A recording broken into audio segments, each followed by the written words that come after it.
Good morning, everybody, and welcome back to another episode of Growing with Professor Brown. Now, I've been getting a lot of questions from my students recently about what kind of fertilizer they should be using in their gardens right now. A lot of them have tomatoes and peppers and eggplants and other plants that are in full production right now. And so, we're going to ask that question right now. What kind of fertilizer should you use in your garden right now? The answer might surprise you.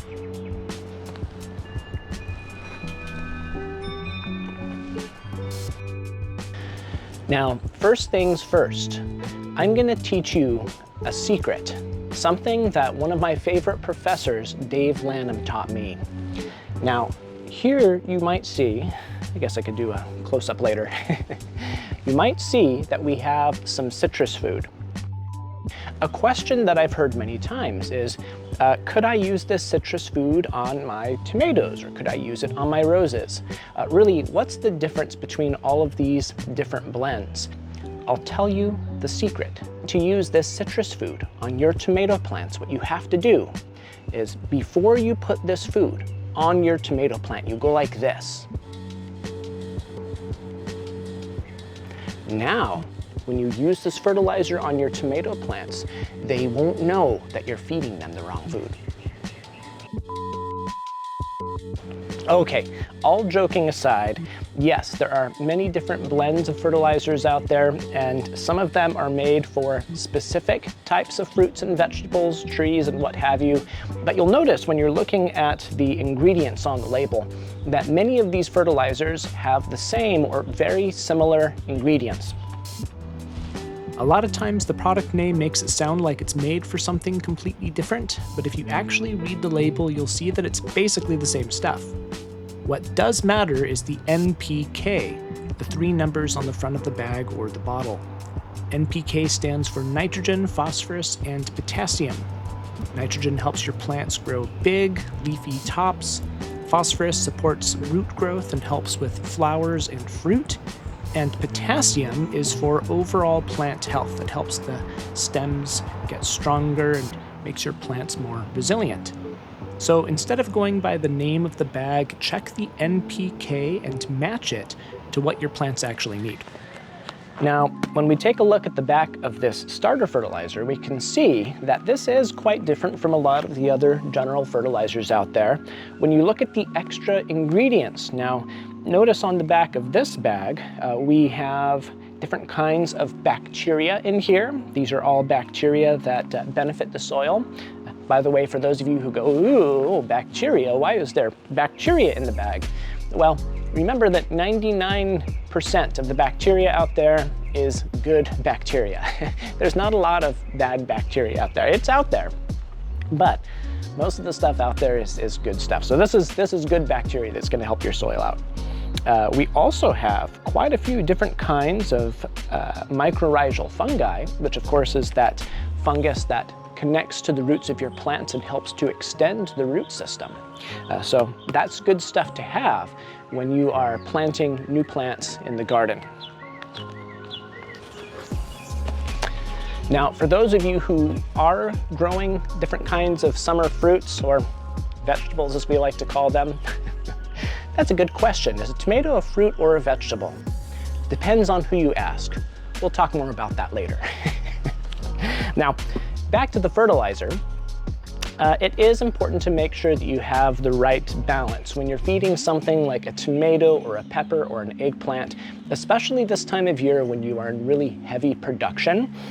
Once the plant has reached its full mature size and has started producing a lot of fruit, you actually want to start to cut back on the amount of nitrogen that you use. If the plant is focused on growing new green foliage, it's not going to put as much effort into the fruit. So once my plants are established and really producing well, I like to start to select fertilizers that have a lower first number, so a lower amount of nitrogen, and then a higher middle number, so for a higher amount of phosphorus. Sometimes the words just don't come to me. And also a medium number for your potassium. Potassium is also important, of course, during the summertime. One more thing I want to point out before we part ways today is the OMRI certification that you notice on the front of this fertilizer container. Now, you'll find a lot of fertilizers that say they are organic, but there's different kinds of certifications for organic fertilizers. I'll put a list up on the screen here. OMRI certified is one of the better certifications, and this is one of the things that I look for when I'm purchasing an organic fertilizer. So what's the difference between organic and synthetic fertilizer? Well, to the plant, honestly, not much. Nitrogen is nitrogen.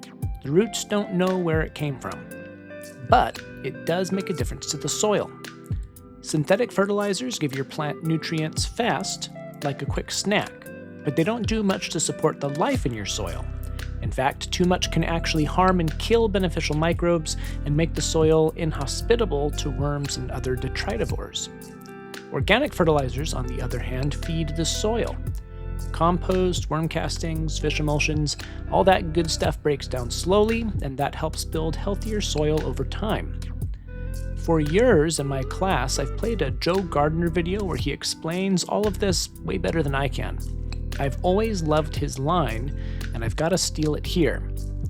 You want to feed the soil so that the soil can feed the plants. Well, I probably misquoted Joe a little bit there, but I doubt he'll ever see this, so please don't tell on me. So, what kind of fertilizer should you use on your plants, and how much should you use? Well, I've had students in the past who have said that they follow a really strict regimen of putting a tablespoon or 2 tablespoons or half a cup or whatever amount it is per pot or per bed over a certain amount of time. So maybe every 2 weeks or every month. Now, me, I don't fertilize that much. As a matter of fact, most of my beds, most of the gardens I care for, I hardly fertilize at all, period. As a matter of fact, I really only fertilize when the plants tell me that they need to be fertilized. How does the plant tell you that it needs to be fertilized? Well, take a look at the plant. See if the leaves are yellowing. See if you have any brown on the margins. If you do have yellowing leaves, is it the entire leaf that's yellowing? Is it the veins in the leaf that are yellowing? There's a lot of different clues that we get from the plants that can tell us what's wrong with the plant, what's missing from the plant. Of course, if you're using organic fertilizers, it's important to remember that organic fertilizer is much slower acting than synthetic fertilizers. So once you start to see a problem in your plants, well, might be a little bit too late to put that organic fertilizer down. Now, if you're using a lot of compost and mulch in the garden, and you have a strong microbiome of different organisms in the soil, you've got your worms and all of your detritivores breaking things down in the soil, well, you don't need a whole lot of fertilizer. There are several gardens that I take care of that I fertilize maybe once or twice per year, generally speaking, when I'm putting in new annual fruits or vegetables. So that's it. That's my big tip for today. Don't over-fertilize your plants, especially not in the heat of summer. Remember that, especially here in Southern California, if we have a heat wave coming up, it's going to be 100 degrees and you put a bunch of nitrogen on your plants, that young, tender growth is very likely to burn up in the heat. So time your fertilizer applications, fertilize when the plants want to be fertilized, and have fun gardening. All right, everybody. Now, I really hope you enjoyed the video today. I know it's a little bit more loosey-goosey than my videos have been in the past. This was actually my first time trying a completely unscripted video. A lot of my students were telling me that when I script my videos, it feels a little bit too stuck up, and it doesn't quite feel the same as when I teach in the classroom. So I'm trying something new today. Please, if you've watched my previous videos, send a potato to your best friend. No, don't do that. My brain did a thing. Now, if you have watched my previous videos, let me know what you think about the difference between those and this unscripted video. Leave a comment if you enjoyed it. give us a like. If you didn't like it, dislike a different video. Yeah, go watch someone else's video and dislike that one. All right, joking aside, I hope you all have a wonderful week. Stay safe out there, and I'll see you next time. Starter fertilizers are excellent for new plants that you're putting in the ground, and I recommend that you use a good organic starter fertilizer when you're getting new plants started up. Maybe we should take a shot every time I say the word started. No, okay, cut. Ooh, there's a bug in here now. Delicious.